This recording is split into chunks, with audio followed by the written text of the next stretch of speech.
Have you ever wondered what secrets ancient artifacts hold, lost to time and history?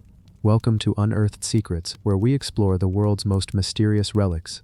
Before we begin, please subscribe and like, and tell us where you're watching from and the time there in the comments. Let's dive in. The ring that bound the sky. The lands of ancient Ireland stretch out in rolling hills and soft valleys, where the mist clings low to the ground in the morning, and the stones that rise from the earth seem to remember a time long before memory itself. In this landscape, where the air carries the weight of stories passed not by books but by voices, by firesides, and by carved spirals on stone, there exists an object so deceptively small, yet so laden with mystery, that it has become a vessel for the sky itself.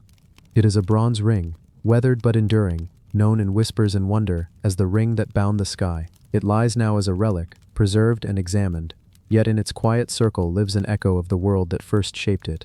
A world where nothing was built without meaning, and where even the smallest of objects could carry the weight of a people's cosmology, their faith, their fears, and their bond with the eternal dome of heaven above.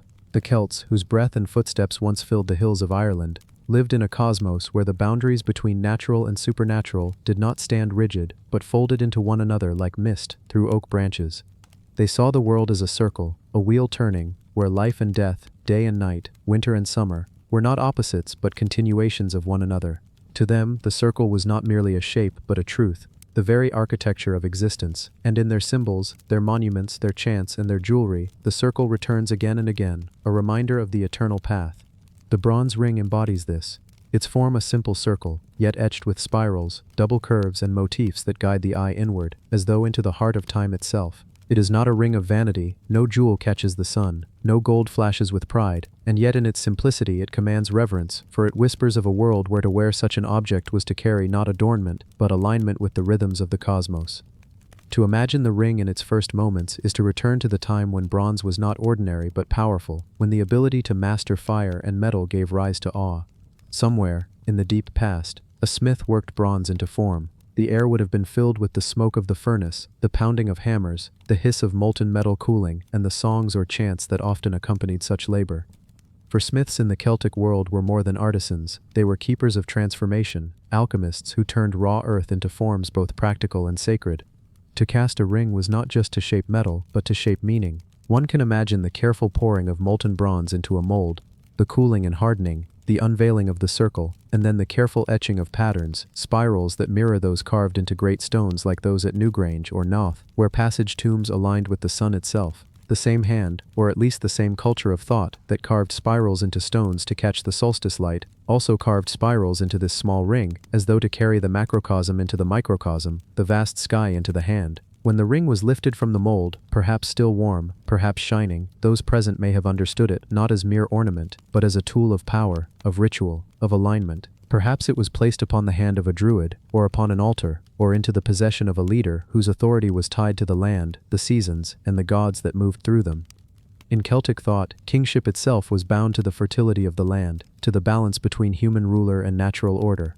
A barren land meant a king who had fallen out of favor with the gods, while a fertile harvest signified harmony. The ring may have functioned in this delicate balance, a small yet potent link in the chain that tied human governance to divine cycles. To wear it may have been to claim authority, not in human terms, but in cosmic ones. To assert that one's hand carried the turning of the heavens. The name it would come to carry, the ring that bound the sky, speaks not of possession, but of tethering, of the belief that the sky, vast and eternal, could be linked, bound, perhaps steadied, through the ritual of human hands. For the Celts, the sky was not distant, it was a living dome, close enough to speak to honor, and to bind. The sun and moon were not silent lights but presences, the stars not random fires but patterns and portents, and in this world view, to bind the sky was not arrogance but devotion. A ritual act to keep the wheel turning, to keep dawn and dusk, planting and harvest, life and death in their rightful rhythms. The ring, small and silent, embodied this act of binding. Its bronze circle mirrored the sun, its spirals mirrored the constellations that turn endlessly, and in its presence, ceremonies may have been held where fire was lit, chants rose into the night, and the people believed that through this object balance was preserved. Imagine such a ceremony. The fire crackles, sparks rising to meet the stars. The people gather in a circle, as they so often did, for the circle itself was sacred. A druid, cloaked in white or in simple wool, lifts the ring toward the sky. The bronze catches the firelight, reflecting both flame and starlight, an earthly circle echoing the celestial dome. Chants rise, low and rhythmic, spiraling like the patterns on the ring, weaving human voice with natural sound, the rustle of wind, the call of night birds, the distant rush of water. In this moment, the ring is not mere metal, but the axis of connection, a reminder that human lives are not isolated, but threaded into the vast fabric of cycles. To see it raised was to believe that the sky itself bent close, that the sun would rise again, that the crops would grow, that life would continue. Through generations, the ring passed from hand to hand, from ceremony to ceremony. Each touch added to its patina, darkening it, softening its edges, until the bronze seemed less like crafted metal and more like an extension of the earth itself.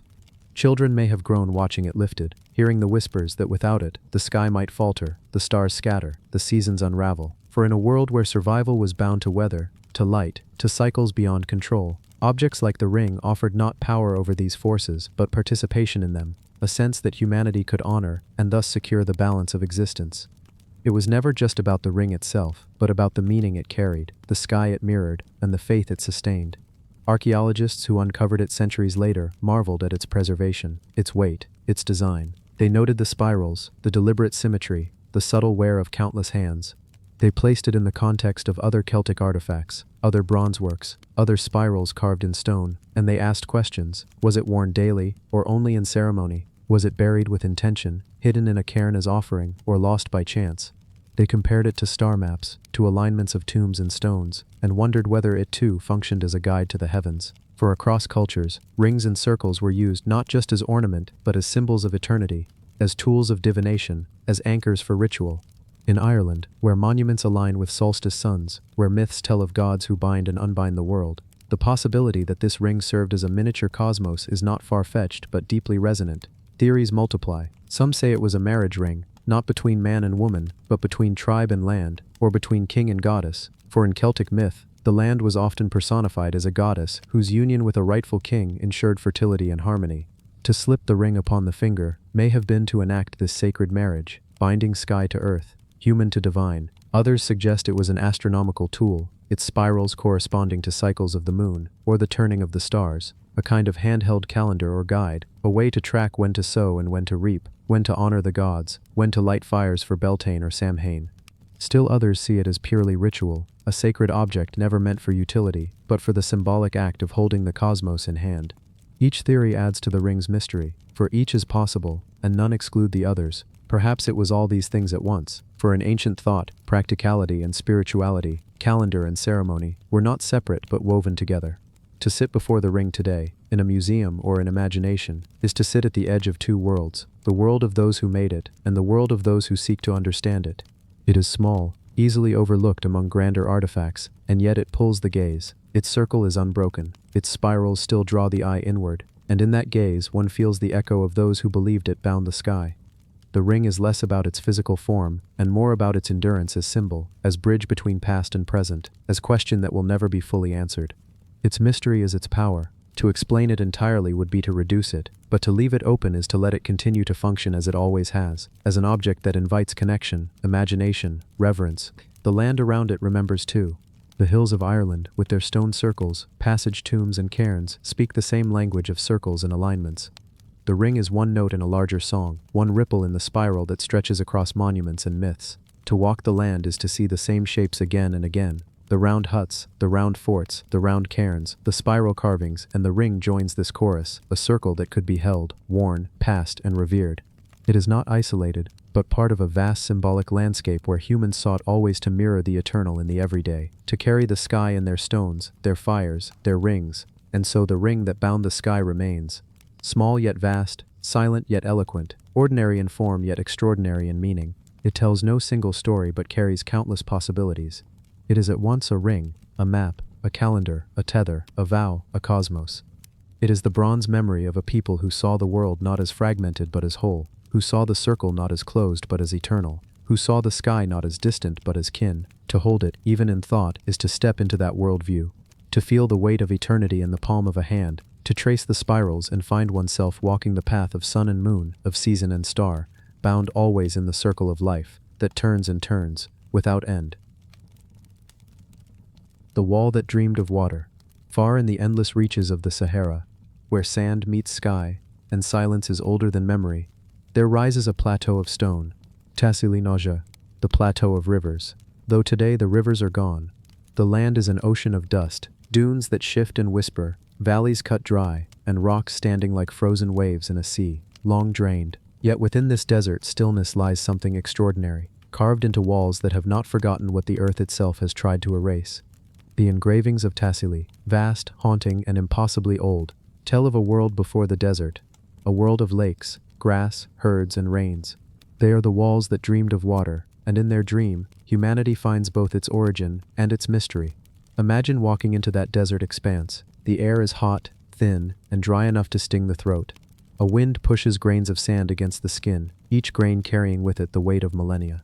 On the horizon, the plateau rises, cliffs of sandstone painted by time in shades of red, ochre, and brown. From afar they seem lifeless, but as you draw closer, the stone becomes a library. Every surface holds a story scratched, chiseled, or painted in mineral colors that have survived 10,000 years of sun. These are not random marks, they are deliberate, precise, and filled with meaning, left behind by hands that once knew water where you see only sand. Step into the shadow of the cliffs, and the walls awaken. A giraffe towers across the rock face, its long neck reaching upward as though stretching toward a tree that no longer exists. Nearby cattle graze, their horns carved with detail so fine that you can almost hear the lowing of the herd. Hunters walk with spears, bows, and sometimes in groups, chasing antelope that leap eternally across the rock. Women and men are drawn with grace, adorned with jewelry, hairstyles, and even clothing that hints at cultures lost to time.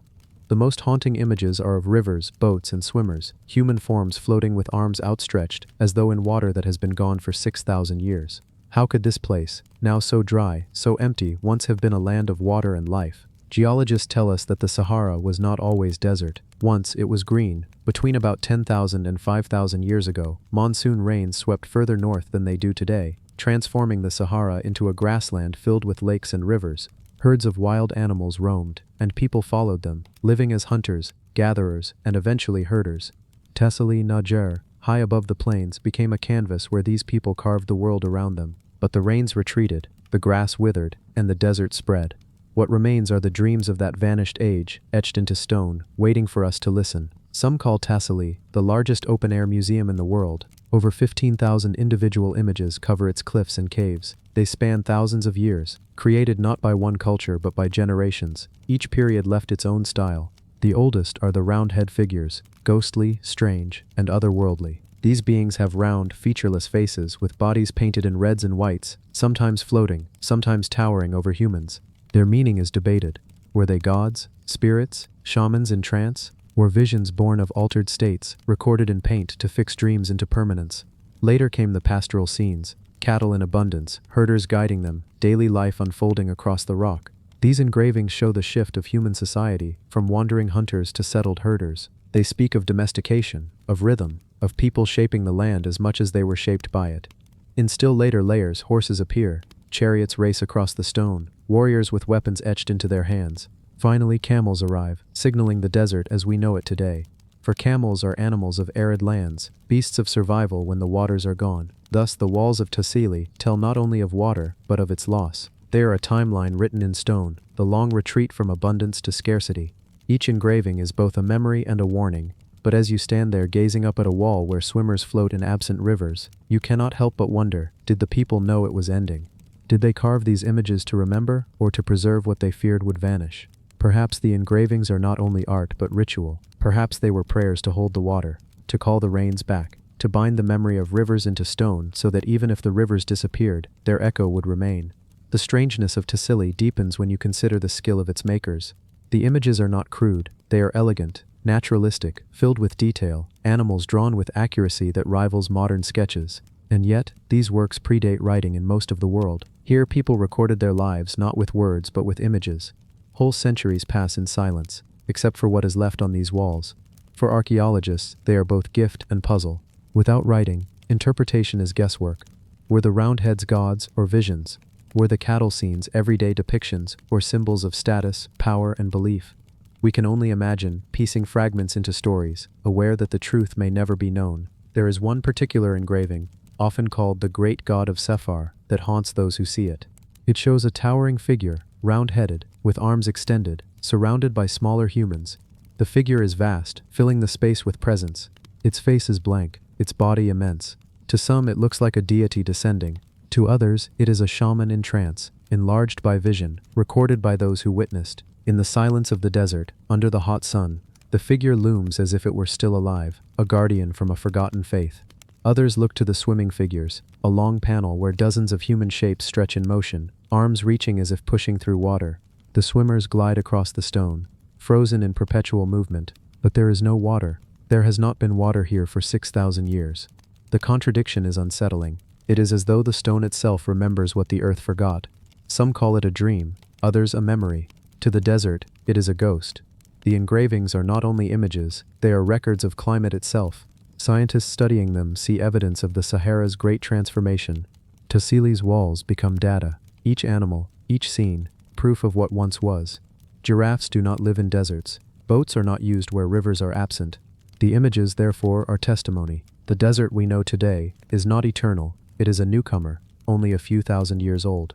Beneath its sands, under its silence, lies a green world, drowned not by water, but by its loss. And so, the wall that dreamed of water holds its paradox. In the driest place on earth, you find images of abundance. Where nothing grows, the rocks remember growth. Where no rivers flow, the walls shimmer with swimmers. The people who carved them are gone, their names forgotten, their voices erased. Yet in their engravings they remain, still herding, still hunting, still floating in water that will never return. They are whispers across time, telling us of change, of fragility, of how landscapes shift and societies must adapt or vanish. As the sun lowers over Tassili, shadows stretch across the carvings. The giraffe seems to move as the light changes, the swimmers glide again. The great god grows taller in the fading glow. The desert grows cooler, but never silent. The walls breathe with memory. You feel small before them, not only because of their age, but because they hold something larger than history, the ability to dream of what is lost. The wall that dreamed of water continues to dream, long after the dreamers are gone. The bracelet that broke time. In the vast expanse of northern Eurasia, where endless forests stretch toward the horizon, and rivers carve quiet paths through the land, an object once lay hidden beneath layers of soil and time. It was small enough to be clasped in the hand, circular in form, delicate and glowing faintly when touched by light. An amber bracelet carved in the Mesolithic age, more than 8,000 years ago, its surface polished by hands that had long since turned to dust. To see it today is to feel a strange dislocation, as if one were glimpsing through a window into a world that both belongs to us and lies impossibly far away. The bracelet has come to be known, in whispers of imagination and reflection, as the bracelet that broke time. Amber is not stone, though it feels like it. It is hardened resin, drawn from ancient trees that bled golden sap in forests that existed millions of years before a human hand ever reached to touch them. To hold amber is to hold sunlight slowed into solid form, the breath of pine forests preserved across epochs. In Russia, where this bracelet was found, forests once grew thick with trees whose resin hardened beneath layers of sediment, compressing over ages until it became the translucent material that we know. Long before the Mesolithic craftsmen carved it, the amber itself had already traveled across unimaginable time, a relic of deep prehistory. When the bracelet was shaped and polished, it carried in its body two histories, one of natural creation, one of human intention. The bracelet is formed of a single piece of amber, bent into a near-perfect circle. Its surface is impossibly smooth, polished so finely that even under modern instruments, the marks of its crafting seem minimal. A single hole is drilled near one end, perfectly rounded, as if meant for fastening with a cord or clasp. Scholars have studied this detail with fascination, for the drilling is precise, the work of hands that understood pressure, friction, and patience. How, with stone tools, could Mesolithic artisans achieve such perfection, and why? The first time modern eyes saw the bracelet, it was still buried in the soil of a Siberian site, resting near the remains of the person who had once worn it. The excavation revealed not only bones but fragments of culture, tools, ornaments, traces of habitation, yet among them, the amber bracelet gleamed with singular presence. Its color, deep honey and translucent gold, seemed to resist the darkness of the earth, as if it had been waiting to be found. The archaeologists who uncovered it paused, for in its smooth arc was something unsettlingly familiar. Jewelry speaks across ages, in ways that tools or weapons do not. A blade, one can admire technically, but a bracelet, this is personal. It is worn against the skin, felt in movement, chosen for beauty. In seeing it, the distance of 8,000 years collapsed into a moment of recognition.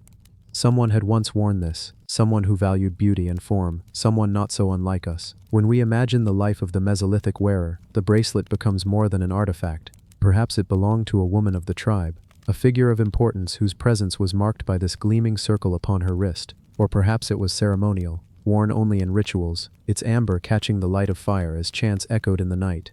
In amber's glow, one might see not just adornment, but a link to the world of spirits, ancestors, or the unseen powers believed to govern wind, river, and forest.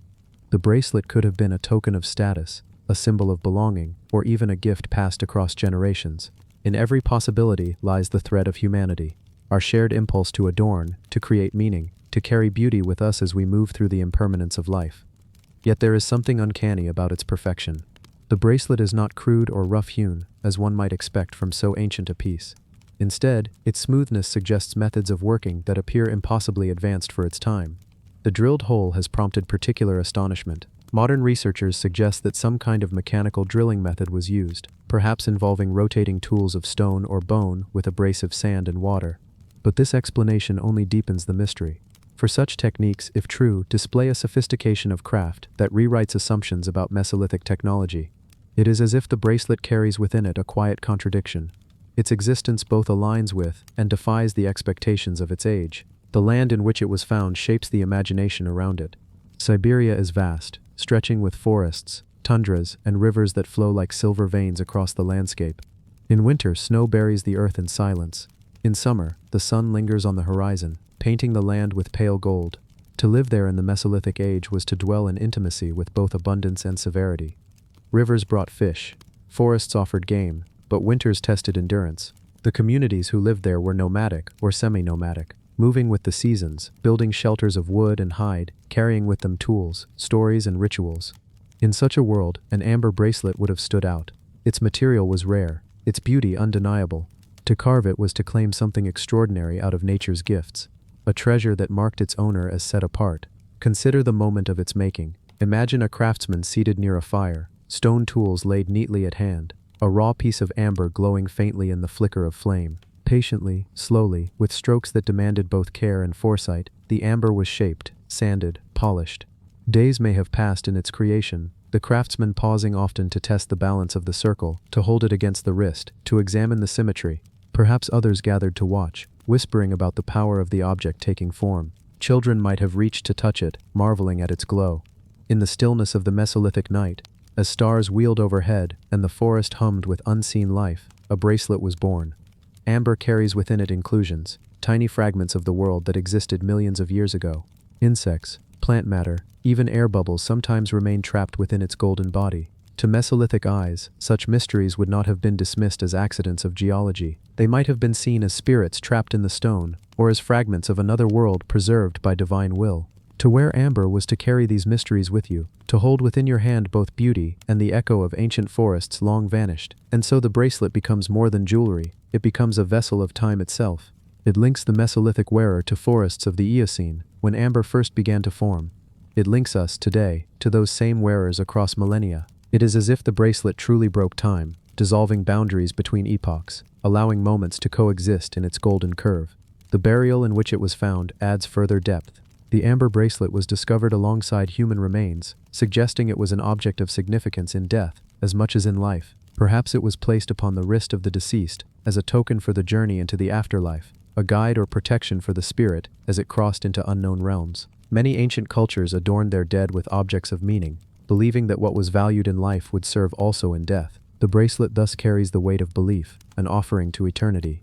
When archaeologists handle it today, under bright lamps and sterile tables, they cannot escape a certain unease, for the bracelet resists its context. It appears too refined, too deliberate, too advanced. Some have even whispered theories of lost knowledge, of forgotten technologies, of cultures whose sophistication we have underestimated. Others, more cautious, suggest that we simply misjudge the Mesolithic capacity for craft, that patience and skill can accomplish wonders even without metal tools. Whichever explanation one prefers, the bracelet remains what it is, an object that quietly unsettles our timeline of human progress. The air of mystery deepens when one considers amber's qualities beyond appearance. Amber is warm to the touch. Unlike stone, it can hold static electricity when rubbed, attracting small fibers or hairs, a phenomenon that might have seemed magical to ancient eyes. Imagine a Mesolithic figure demonstrating this property, watching in awe as the bracelet pulled grass stems toward it, as if alive with unseen energy. In such moments, the bracelet might have seemed more than ornament, it might have seemed alive, a companion spirit, a talisman infused with invisible power. To walk through the forests of Mesolithic Russia with such a bracelet on one's wrist would have been to carry not just beauty, but authority. Others would see its glow and recognize its significance. Around the fire, in rituals of song and story, the bracelet would catch the flames, glowing as if lit from within. Its owner might have been marked as a leader, a shaman, a figure who bridged the ordinary and the extraordinary. The bracelet was not just worn, it was proclaimed. And yet, it was also fragile. Amber, for all its beauty, can crack under pressure, can shatter if struck. That it has survived across so many thousands of years is itself a marvel. Buried in soil, shielded from the extremes of weather and movement, it endured. And in enduring, it carried forward a message no one meant to send, that beauty can outlast memory, that intention can echo beyond its context, that something as simple as adornment can become timeless. To reflect on the bracelet that broke time is to reflect on what it means to be human. Across every culture, every era, people have made objects not only for survival, but for meaning. We adorn ourselves, we create symbols, we fashion beauty out of what the earth gives us. In these acts, we declare ourselves not just creatures of need, but beings of imagination. The Mesolithic bracelet is as much a testament to that as the grandest cathedral, or the most intricate manuscript. It whispers across time that even in ages we call primitive, people dreamed, adorned, believed, and created. Standing before it today, one is struck by silence. Museums that house such objects seem to dim around them. The bracelet sits beneath glass, lit gently so that its amber glows like captured fire. Visitors lean close, drawn by something they cannot name. They see not just an artifact, but a fragment of themselves, reflected across time. For who among us has not worn a bracelet, felt its presence against the skin, chosen it for reasons both personal and unspoken? The bracelet dissolves the distance between then and now, reminding us that the curve of beauty is eternal, and so it rests, the bracelet that broke time. In its arc lies a story of forests long gone, of hands long vanished, of beliefs unrecorded, of mysteries unsolved. It is a circle that unites nature and humanity, past and present, function and symbolism. Its perfection humbles us, its endurance inspires us, its ambiguity unsettles us. We may never know precisely who made it, who wore it, or why it was laid to rest in the earth, but in not knowing, we are given something even greater, a space for wonder, for imagination, for reflection. The amber bracelet does not answer questions, it asks them. It asks us to consider how much we do not know, how much has been lost, and how much beauty lingers quietly, waiting to be rediscovered. It asks us to see the human hand, not as bound by time, but as a gesture that continues across millennia. It asks us to recognize ourselves in those who lived 8,000 years ago, not through tools of survival, but through the shared impulse to create something beautiful. And in that recognition, time truly breaks. For a moment, as we gaze upon it, the Mesolithic is no longer distant. It is here, in the curve of amber, in the gleam of golden light, in the silent presence of a bracelet worn by someone who once lived, laughed, struggled, and dreamed. The bracelet endures, and through it, so do they. The drum that called no dancers. The forest holds its breath at night. The trees stand tall, their crowns whispering to the moon, their roots clutching the red earth of Ghana. Beneath those vast canopies, among the winding paths of the Ashanti lands, once stood a drum carved from wood so old that even the elders could not remember when the tree had first risen to the sky. This was no ordinary instrument, no vessel of simple sound. It was the drum that called no dancers. Its skin was stretched from hide, long turned brittle with time, and its hollowed body bore marks carved deep with symbols of suns, spirals, and lines that seemed to imitate rivers flowing across unseen lands. Though silent now, in its age, the villagers whispered of its voice, a sound that did not call feet to dance, nor hands to clap, but rather summoned memory itself. When struck, it echoed not music but visions. Storms sweeping the savannah, ancestors rising in solemn procession, rivers speaking in tongues that only dreams could translate. The Ashanti people, proud and rich in gold and story, held this drum apart from their other instruments. There were drums for dance, drums for celebration, drums that quickened the pulse during festivals or sent warriors into battle with courage burning in their blood. But this drum was different. It was not struck often, and when it was, no one dared move to its rhythm. The sound was said to sink into the chest, bypass the body, and burrow into the heart. The elders claimed that the drum had been made in a time before the Ashanti kingdom itself rose from the forests, when clans were scattered, and chiefs ruled only their own villages. They said that the first of their line had dreamt of the sky splitting open with fire, and in that dream a voice commanded him, "Carve me from the oldest tree, stretch me with the hide of a beast that roamed before man, and I will speak the truth no tongue can utter." So it was done. From that time onward, the drum did not beat like others. Its sound was low, heavy, a rolling thunder that seemed to come not from wood and hide, but from the earth itself. When the Ashanti Empire grew strong, when gold dust glistened in markets, when warriors carried swords of iron and kings sat upon thrones of shining brass, the drum was kept in a place of honor, hidden but never forgotten. Chiefs and priests alike knew it could not be brought forth lightly. For its sound was not joy nor sorrow, but something older, something that unsettled even those who lived without fear. The people said the drum carried no rhythm, only memory, and memory was not always kind. There were stories of nights when the moon was full and storms rolled far away, when priests dared strike the drum once, twice, 3 times. Those who heard claimed to see flashes in their minds, whole villages swallowed by fire, children yet unborn walking with eyes like elders, rivers shifting their courses as if alive. Some saw ancestors rising from mounds of earth, their faces solemn, their lips moving in prayers that had no sound, and always, after the echoes faded, silence fell. No one clapped, no one danced, feet grew heavy, hearts beat slow. Thus it was named, the drum that called no dancers. Generations passed, the Ashanti kingdom rose higher, fought wars with neighbors, traded with distant strangers who came from across the sea, and resisted the weight of empires that sought to break them. Still the drum remained, its presence heavy even in silence. It was not brought to battle, though many suggested it. The kings feared what it might summon if beaten beneath the sun of war. For though it spoke of memory, none could tell if those visions guided toward victory or toward ruin. There came a time, long after its creation, when a king sat uneasy on the throne at Kumasi. Shadows from across the sea had grown long. Europeans with ships and weapons, seeking gold, slaves and land. The king's advisors argued over alliances, wars and peace. At last, one priest said, "Strike the drum, let it tell us what must be done." So, in the deep of night, they gathered. The king, his chiefs, his priests, and his captains stood in a great circle, a torch guttered, casting long shadows. The drum was brought forth from its hiding, its skin cracked but still whole. The priest raised the stick, breathed deep, and struck. The sound rolled like distant thunder. Not fast, not sharp, just a single heavy beat that seemed to shake the ground beneath their feet. Another followed, and another.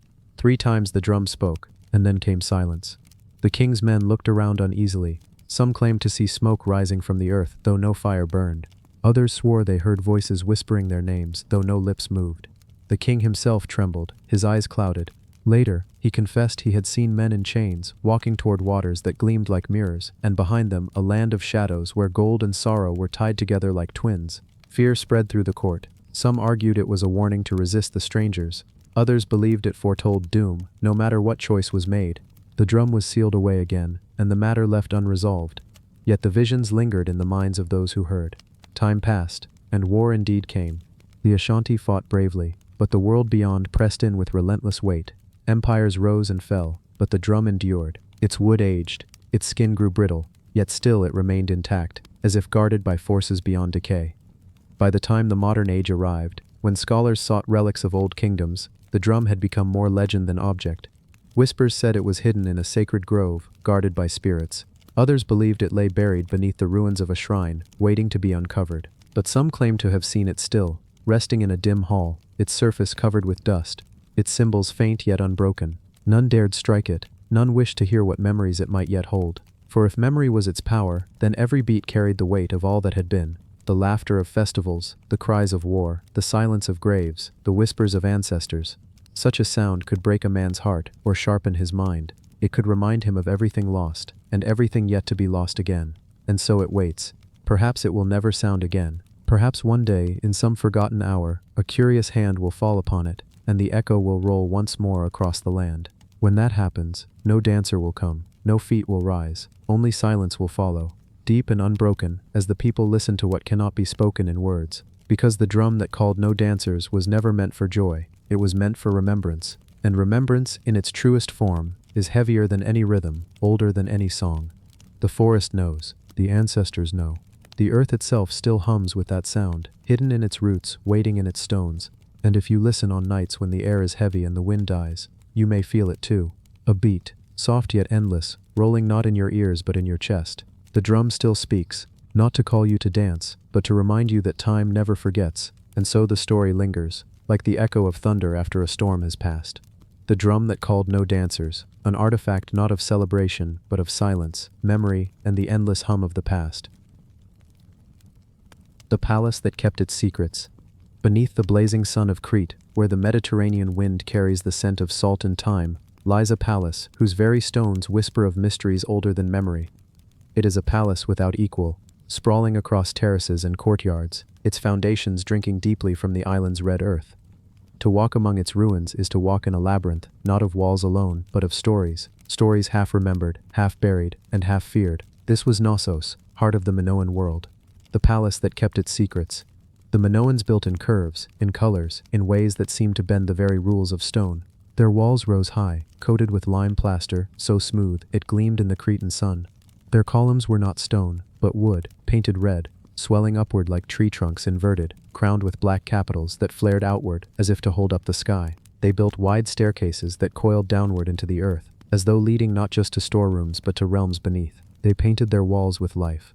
Dolphins leaping in seas of blue, bulls charging with power and grace, maidens in flounced skirts smiling with enigmatic calm. But the palace was no mere dwelling. It was a puzzle, a place where corridors twisted unexpectedly, where doorways opened onto rooms without windows, where light wells pierced downward to flood inner chambers with shafts of brilliance. There were storage rooms lined with great pithoi, clay jars taller than a man, where oil, wine, and grain were kept for feasts and for tribute. There were courtyards vast enough to gather crowds, where rituals were performed perhaps to gods now forgotten, perhaps to powers still lurking in memory. Everywhere there were signs of order, and yet also of mystery. Rooms overlapped, staircases doubled back on themselves, and hallways ended suddenly at blank walls. The palace seemed less a building than a living maze, a place where the unprepared could easily lose their way. Small wonder that later Greeks spoke of a labyrinth here, a place where a king once kept a beast of nightmare, a bull-headed minotaur that fed on sacrifice. But the true secrets of Knossos were stranger still. Archaeologists who uncovered it in the early 20th century marveled at its sophistication. Here were drains and pipes, systems that carried water across rooms, that flushed waste away, that cooled chambers with running channels. In a world where most kingdoms still relied on buckets and ditches, Knossos thrummed with engineering that seemed centuries ahead of its time, and yet the knowledge behind it has long since vanished. The pipes end in fragments, their purpose guessed but never certain. The palace keeps its silence. And what of its rulers? The Minoans left behind no chronicles, no carved histories telling of their kings and queens. Their script, Linear A, remains undeciphered, its signs etched into clay tablets that resist every attempt at translation. Who ruled Knossos? Who prayed in its shrines, feasted in its halls, or commanded its fleets across the Aegean? We do not know. The palace gives us fragments, names half-guessed, titles suggested but never the whole truth. Its rulers remain shadows, their voices swallowed by the centuries. In the central court, archaeologists imagine ceremonies of great power, perhaps games with bulls, where youth seized the horns of charging beasts and leapt over their backs in feats of daring, perhaps dances that bound the people together under the watchful gaze of gods, perhaps rituals of blood, though the evidence is elusive, bones here, a blade there, a painting half faded on plaster. The palace does not confirm, it only hints. Even its destruction is cloaked in secrecy. Was it fire that ended Knossos, flames roaring through timber columns and painted halls? Was it an earthquake, splitting walls and shattering roofs? Or was it the great eruption of Thera, Santorini, that sent ash across the seas, drowning Crete in ruin? Some say the palace fell not once but many times, rebuilt after each disaster, as if refusing to yield. But at last it did fall, and with it the Minoan world faded into myth. Still, the secrets linger. The frescoes show figures unlike those of later Greece, elegant, slender, poised in motion. Women are depicted with prominence, their faces calm, their presence central. Were they priestesses, rulers, or both? The palace refuses to say. The storerooms held treasures, but also the mundane, grain, oil, honey, suggesting a kingdom of prosperity, yet also control. Was Knossos a palace, a temple, or both at once? Again, silence. Even the labyrinth itself remains in question. Was the palace the labyrinth, its corridors winding endlessly? Or was there truly a maze below, carved into rock, where captives wandered and perished? Later Greeks wove stories of Minos, the king who demanded Athenian youths as tribute, feeding them to his monstrous son. Was this memory of a cruel ritual, distorted into myth? Or merely imagination, seated by the palace's endless hallways? Knossos keeps its secrets. Stand in its ruins today, and you will feel the weight of that silence. The columns rise again, some reconstructed, their red paint vivid against the blue sky. The air smells of stone and dust, of herbs growing wild among fallen blocks.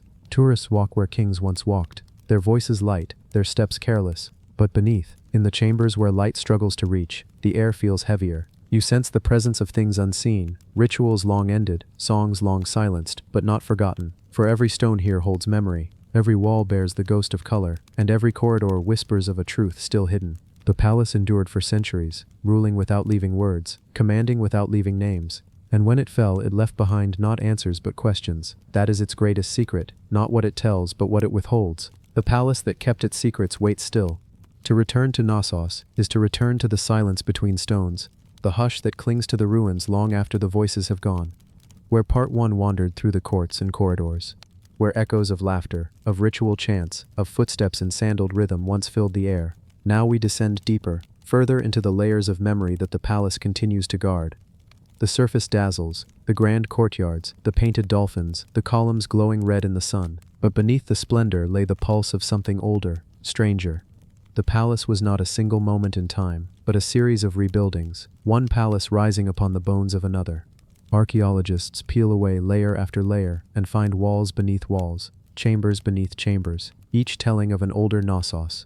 The foundations sink deep into the island's soil, as though the builders sought not just to anchor stone, but to root their world in the earth's very veins. Some stones are immense, fitted with such precision that one cannot slip a knife between them. Others are rougher, more ancient, whispering of hands that worked before even the known Minoan kings had names. Imagine the first palace, rising in the 3rd millennium BCE, its courtyards bright with offerings, its shrines alive with fire and song. That palace fell, perhaps to quake or flame. Upon it, a new palace rose, larger, grander, filled with storerooms that seemed endless, lined with jars that could feed thousands. This too fell, and yet another followed. Always the builders returned, as if Knossos was more than stone, more than power, something that could not be abandoned. What called them back each time? What secret demand bound them to this hill in Crete's heart? Was it faith? Was it wealth? Or was it fear of leaving behind a place where gods themselves had set their gaze? The myths say King Minos ruled here, son of Zeus, husband of Pasiphae. They tell of the Minotaur, born of a curse, hidden in a labyrinth below the palace. They tell of Daedalus, the craftsman who designed halls so cunning that even he could not find his way out.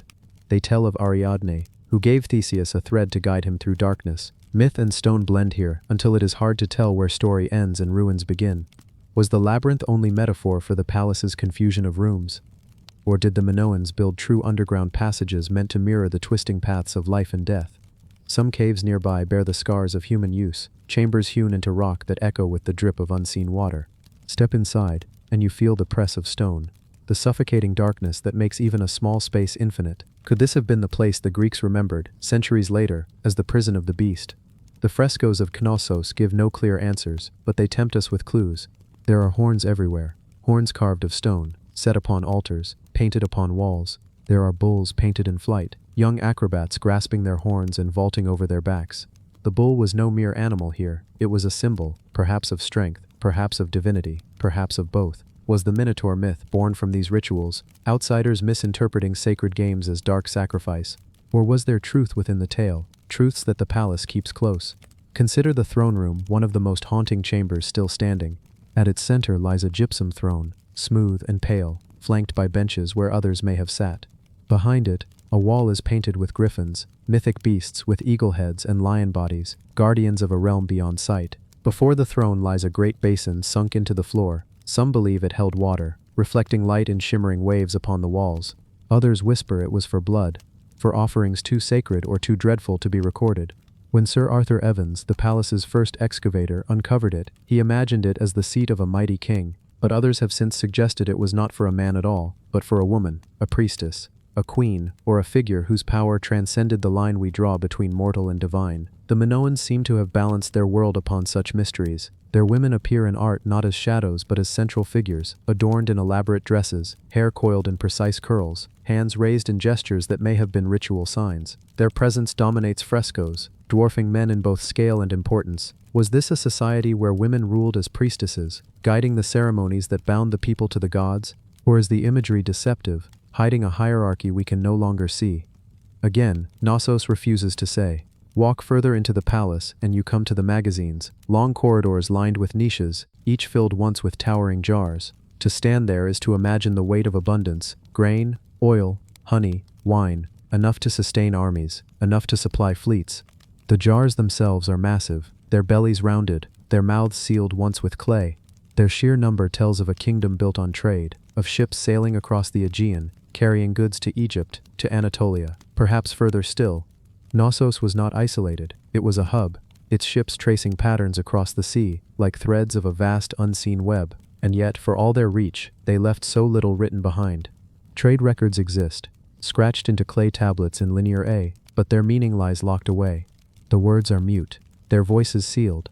We can count the jars, trace the seals, admire the craftsmanship, but the transactions remain hidden. The silence grows deeper when we consider how it all ended. The palace did not collapse quietly. Evidence of fire scars the walls, of destruction sudden and violent. Some rooms bear traces of blood, of sacrifices hurried or desperate. Skeletons have been found, their positions suggesting death in fear or ritual. One chamber yielded the remains of a youth, bound and cut, as though offered to powers unseen. Was this ordinary practice, or the act of a desperate people facing disaster? Did the Minoans call upon their gods one last time, offering lives in exchange for survival? If they did, the gods did not answer. The eruption of Thera remains a shadow over Knossos' end. When the island of Santorini exploded in the 2nd millennium BCE, it unleashed waves that shattered coasts, ash clouds that blotted the sky, storms that broke ships like toys. Did Knossos survive the first wave, only to be weakened, its fields choked by ash, its trade crippled? Did rival powers, seeing Crete falter, rise to seize what remained? By the late Bronze Age, the Mycenaeans of mainland Greece had taken hold of Knossos. Their script, Linear B, appears in the ruins, recording names of Greek gods now familiar: Poseidon, Zeus, Hera. The palace became something different then, a place not of Minoan ritual, but of Mycenaean bureaucracy. And yet, even under their hand, the palace did not last. Soon it burned again, and then it lay abandoned, a shell filled only with whispers, and so Knossos entered legend. To the Greeks it was the realm of Minos, tyrant and judge of the dead. To the Romans, it was an echo of a world older than their own. To travelers of later ages, it was but a mound on a hill, forgotten until Evans began to uncover it. His reconstructions painted the ruins anew, with bright colors and rising columns, though scholars now debate how much is true and how much was imagined. He sought to bring Knossos back to life, but in doing so, he may have woven yet another layer of myth upon it. Still, to walk there is to feel life stir, to sense the palace breathing again. Stand in the great court at twilight, when the sun sinks behind Crete's hills and the stones glow with fading warmth, and you will understand why Knossos never fully releases its grip. The shadows lengthen across stairways that lead nowhere. The air cools in the colonnades where once processions passed. The silence grows deep, but it is not empty. You feel the presence of those who built, who worshipped, who ruled, and who feared. The palace may be broken, but it is not gone. Its secrets remain, coiled tight within walls that have outlasted kings, queens, gods, and storms. Perhaps that is the true labyrinth, not one of stone corridors, but of memory, twisting back upon itself, always leading us deeper, always offering paths that end in questions. To study Knossos is to wander that labyrinth, thread in hand, knowing there may be no center, no minotaur, no final truth, only turning after turning, secret after secret, until you realize the palace has drawn you in, and you too are part of its endless maze. The palace that kept its secrets remains, neither alive nor dead, neither silent nor speaking. It waits, as it has always waited, for those who would listen, for those who would walk its labyrinth not to conquer, but simply to feel the weight of mystery settle gently upon them. And in that weight lies its power, not in answers, but in the silence that still holds them. The sunken kingdom of Krishna. The waves whisper as they always have, rolling against the Gujarat coast in gentle rhythm, wearing down the stone, carrying secrets, returning silence. To sit by the shoreline at Dwarka is to feel the sea breathing against the land, as though the water itself remembers stories too old for human memory, too vast for any scripture, and too mysterious for certainty. And among the stories that linger here, none shines brighter or stranger than the legend of a city built for a god, lost to the ocean, and perhaps, just perhaps, still sleeping beneath the tides. This is the story of Dwarka, Krishna's kingdom, the city beneath the waves. When you hear the name Dwarka, it already carries a weight, an echo of antiquity. In Sanskrit, it means gateway, a gate to the divine, a passage to the otherworldly, a city between this earth and something beyond. The ancient texts tell us that Krishna himself, the blue-skinned lord of compassion and mischief, chose this place as his home. Here he ruled, here he loved, here he fought, and here, after his passing, the sea rose and swallowed the city whole.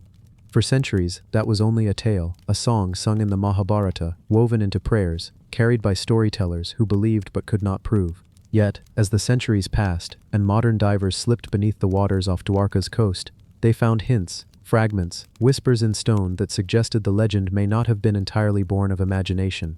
And so, in this quiet telling, as the sea laps against the shore, let us drift slowly into the world of Dwarka.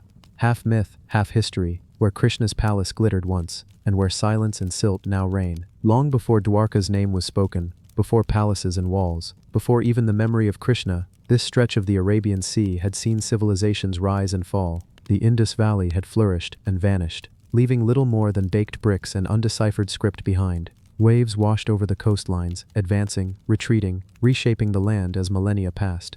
People told stories to explain the mysteries of nature. Floods were remembered as punishments from the gods, cities swallowed as cautionary tales, and the sea became not just a barrier but a devourer of worlds.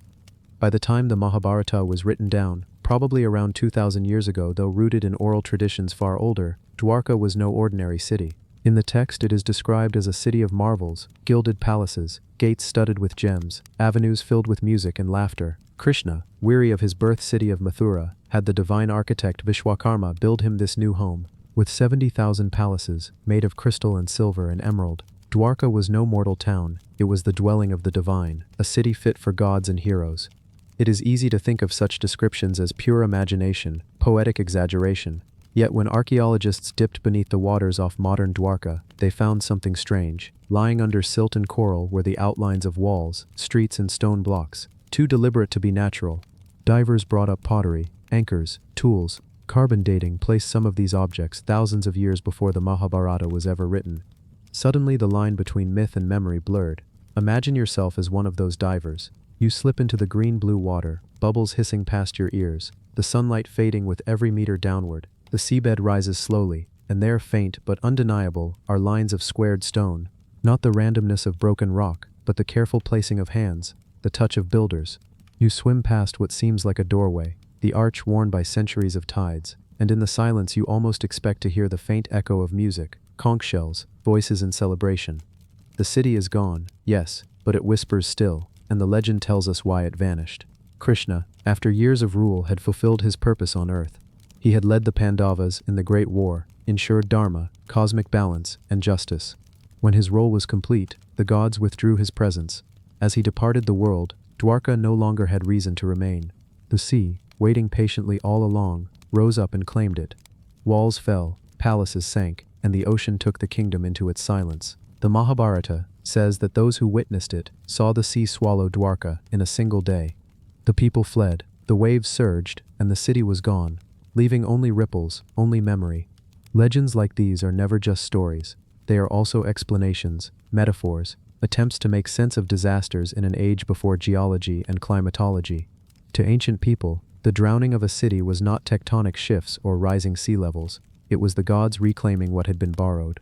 Dwarka's story is one among many sunken city myths found worldwide. From Atlantis in Greece to Yonaguni in Japan, humans have always whispered of places swallowed by water, too grand or too sacred for this world. And yet Dwarka is different. Because Dwarka is tied not only to myth but also to archaeology. Because here, beneath the Arabian Sea, there really are ruins. The first whispers of discovery came in the 20th century. Local fishermen spoke of strange stone formations beneath their nets. Divers reported unusual shapes in the seabed. In the 1980s and 1990s, India's Marine Archaeological Unit began systematic surveys. What they found startled them: rectangular blocks, arranged in grids, stretching for kilometers beneath the sea. Anchors of stone, once tied to ships. Beads and pottery, unmistakably shaped by human hands. Carbon samples from wood found near the structures suggested dates as old as 9,000 years. If accurate, that would push human habitation here back to a time when most of the world was still gathering in small bands, long before the pyramids or Stonehenge. Critics debated the results, some arguing contamination, others doubting the measurements. Yet the possibility lingered that Dwarka's story, told as divine myth, might preserve the memory of an actual city drowned in prehistory. Let us drift for a moment deeper into that possibility. Picture a settlement on this coast, thousands of years ago. The people live by the sea, fishing, trading, carving their lives from the salt air. The ocean gives, but it also threatens. Perhaps storms came, or earthquakes, or a slow, relentless rise of tides. Perhaps the city flooded and was abandoned. Its memory passed into story, into legend, into epic. Over centuries, as the Mahabharata was sung, the drowned town became the palace of Krishna, magnified in divine imagination, yet still rooted in something real. That is the haunting beauty of Dwarka. It is not only a myth, and not only a ruin, it is something in between, a memory made holy. Even today, the city of Dwarka on the coast draws pilgrims. They come to the Dwarkajish temple, the Lord of Dwarka, one of the holiest shrines in Hinduism. Inside, the air is heavy with incense, bells ringing, voices rising in chant. Pilgrims press forward to glimpse the idol of Krishna, clad in silk and jewels, smiling eternally. And as they bow, they know that beneath the waves nearby, another Dwarka may still be sleeping. Standing at the temple, you can look out over the sea and feel the weight of both history and myth pressing together. The tide moves endlessly, as it did in Krishna's time, as it did in the diver's time, as it will long after us. The waves carry secrets, but they do not speak them aloud. They leave us to wonder, to dream, to listen to the silence between the ripples. And here, at the close of this first telling, the story lingers but does not end. For Dwarka's mysteries are too vast for one night, too layered for a single breath. In the second part, we will drift further into the ocean depths, into the debates of scholars, the dreams of seekers, and the strange timeless pull of a city that was lost but never forgotten. For now, let the sea wash gently in your ears. Let the story settle like sand upon stone. The sunken kingdom of Krishna waits beneath the waves, and we have only just begun to listen. The sea is never still. Even when it looks calm, it shifts, it breathes, it remembers. And beneath those waves, just off the coast of Gujarat, the silence of Dwarka remains. In the first telling, we drifted through the legends, through Krishna's glittering city as described in the Mahabharata, through the whispers of divers who touched stone where no stone should be, through the soft mystery of a kingdom lost in a single day. Yet Dwarka's story does not stop at poetry. It stretches further into archaeology, into questions of belief, into the strange space where myth and history blur until neither is certain. When India's Marine Archaeology Unit mapped the seabed around Dwarka, they found walls, streets, even the faint outline of what may once have been a harbor. Anchors, beads, and fragments of pottery were raised from the depths. Some spoke of a civilization older than recorded history. A place that might have been thriving here while most of the world still lived in scattered tribes. Others were more cautious, reminding us that the sea often reworks stone, that not all patterns are made by hands, that the ocean is an artist of its own. Yet still the question lingers. Why do the ruins align so neatly? Why do the anchors rest where ships would once have moored? Why do the dates push us back into times almost unimaginable? The ocean does not answer. It leaves us with silence. For the people of India, the silence is not empty. It is filled with devotion. Pilgrims come to Dwarka, not to question, but to worship. To them, the sea's embrace of the city is not a loss but a blessing, for Krishna himself chose its fate. The temple bells ring, the incense curls upward, and prayers rise like foam on the tide. The ancient city may rest beneath the waves, but the living Dwarka above the water still sings. Perhaps that is the secret of such places. They exist twice, once in stone, once in story. The ruins may fade, but the story keeps breathing, and Dwarka, more than most, proves how memory can be stronger than stone. So as the tide creeps back in, let us leave the sunken kingdom where it lies, in darkness, in silence, in patience. The waves will guard it, the stories will carry it, and the city of Krishna will go on living, in temples, in scripture, in the quiet of the sea. The ocean holds many cities, but only one that was said to be home to a god. Dwarka beneath the waves, Dwarka in the heart. And that's a glimpse into some of the most mysterious artifacts the world has ever known. If you enjoyed this journey through history, please like and subscribe to Unearthed Secrets. Don't forget to share where you're watching from, and the time there in the comments. We'd love to hear from you. Until next time, keep wondering, keep exploring, and let the mysteries of the past inspire you.